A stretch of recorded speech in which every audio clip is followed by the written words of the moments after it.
we were like, Lord, Is that okay, you? I see you. I called my label. I was like, we got to put this out. Hi, everybody. Welcome. How are you? Okay. It's 10:47. Some of you already had a beer. How you doing? Yeah, how are you guys there- feeling? CMA Fest is back. Are you ready to get started on the podcast? That's better. That's We've got what we two former needed. cheerleaders up here, guys.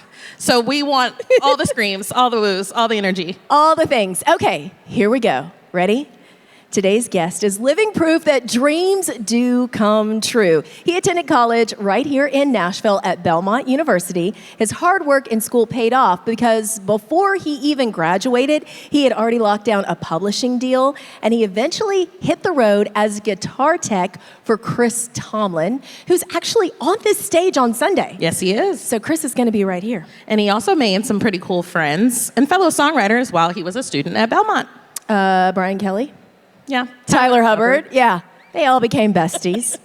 You know, it wasn't that long ago that this guy was actually sitting in the audience at CMA Fest, and we can't wait to talk to him about that. His debut album came out in October of 2017. It was called Yours, and his first 4 singles went to #1, y'all. It's a big crazy. deal. That's a big deal and really hard to do. So we hear that in addition to his hits like Yours and Blue Tacoma, that he's been playing some unreleased tracks out on the road. So that makes us think that there's some new music coming our way. Yeah, I think so. His latest single right now is a duet that he has with Jake Scott called She Likes It. You'll find it on our Amazon Country Heat playlist, by the way. So check it out. And if his new music is anything like that song, we're in for a treat. Yes. Now, so many of his songs have been inspired by his love for his wife, Kaylee, whom we love as much as we love him. And he met her in college, and now they have an adorable little mini-me, Remington. Rim Dog. He is so cute. So today he's joining us here at CMA Fest to dish on his upcoming 3rd studio album. Please help us welcome Remington's dad, Russell Dickerson. Yay! Hey, man. Hi. What's up? Good to see you. Do you like that, Remington's dad? Remington's dad.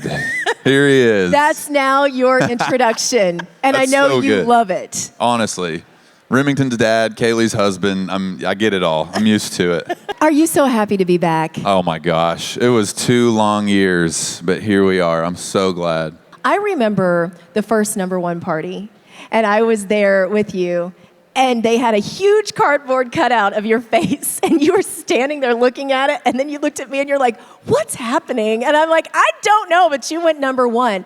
That excitement, you carry that excitement with you every time something wonderful happens to you. And I know that comes from within. That's part of your joy.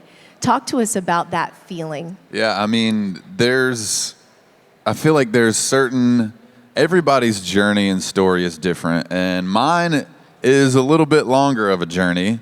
I graduated from college in 2011, so this entire time I've been hustling and playing shows and grinding. So when you get to that first #1 party, that was in 2018. So that's 7 straight years of hustle, grind. Mm-hmm. And after 7 years to finally have a song that is #1 on the country charts, I remember standing up there on the stage, because you get a little stage, you give your little speech, and you thank all the writers and the producers and the whatever. And I just started bawling, crying, uncontrolled. I could cry right now just talking about it, because it was such this built up release of emotion of oh my God, all of these years have just paid off right now.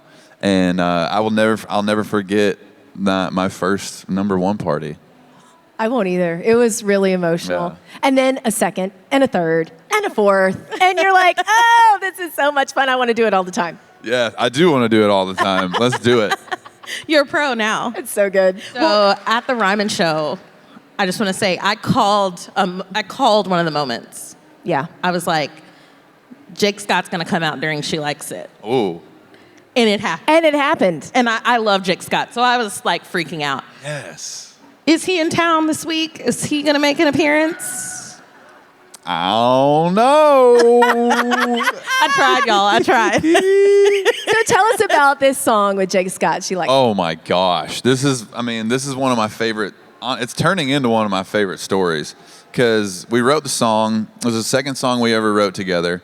The guy we wrote it with posted another song that he had written with Jake. And I was like, this song is fire. Like, I gotta meet this guy. We gotta write. She likes it as the second song that we write together.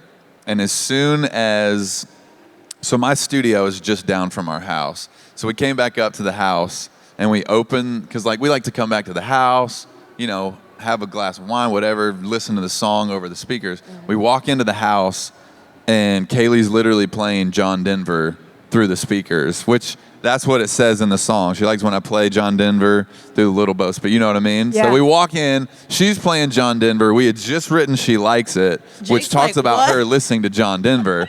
And we were like, Lord, Is that you? okay, I see you. And so I was like, I called my label. I was like, we got to put this out. Like, it doesn't have to do whatever. Just let the people hear this song. And they're like, cool, let's do it.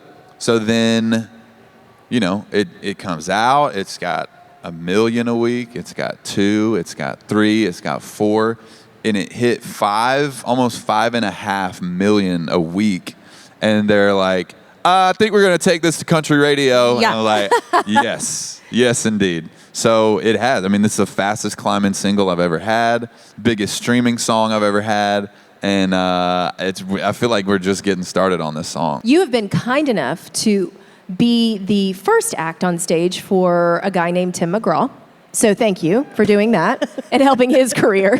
Hopefully he's going to get a little bump out of that. First of all, the call. When you got the call that you were going out with Tim, take us to that moment. Where were you and what was that like? When did you find out? I mean, I was just sitting at the kitchen island and it popped up. It said, no caller ID or whatever No, I was like, is this spam? Yeah. Or something, but I was like, hello? He was like, Russell. I was like, yeah. He's like, it's McGraw. And I was like, there's only one person that could be. And he was like, man, I just want to invite you on tour. I want you to go on right before me, get the crowd pumped up. He's like, you've been crushing it these last few years and, be honored to have you on the road. And I was just like speechless. You know what I mean? Like, Yeah. I was like, okay, well, look, I'll make you proud. I promise. Like, I'm not going to let you down. And then the next thing he said, he's like, you're going to be working out with us every day, so get ready. You knew that was coming. I was like, oh, God, okay. Time to get in shape. I got a couple weeks to get in shape before I get out there. Other than probably a new workout regimen, what's the biggest takeaway from touring with Tim? I mean, he treats everybody like family out there, like with such respect. Like he was like, he said his manager, his tour manager, everybody, they were like, whatever you need, just let us know and we'll do the best to make it happen.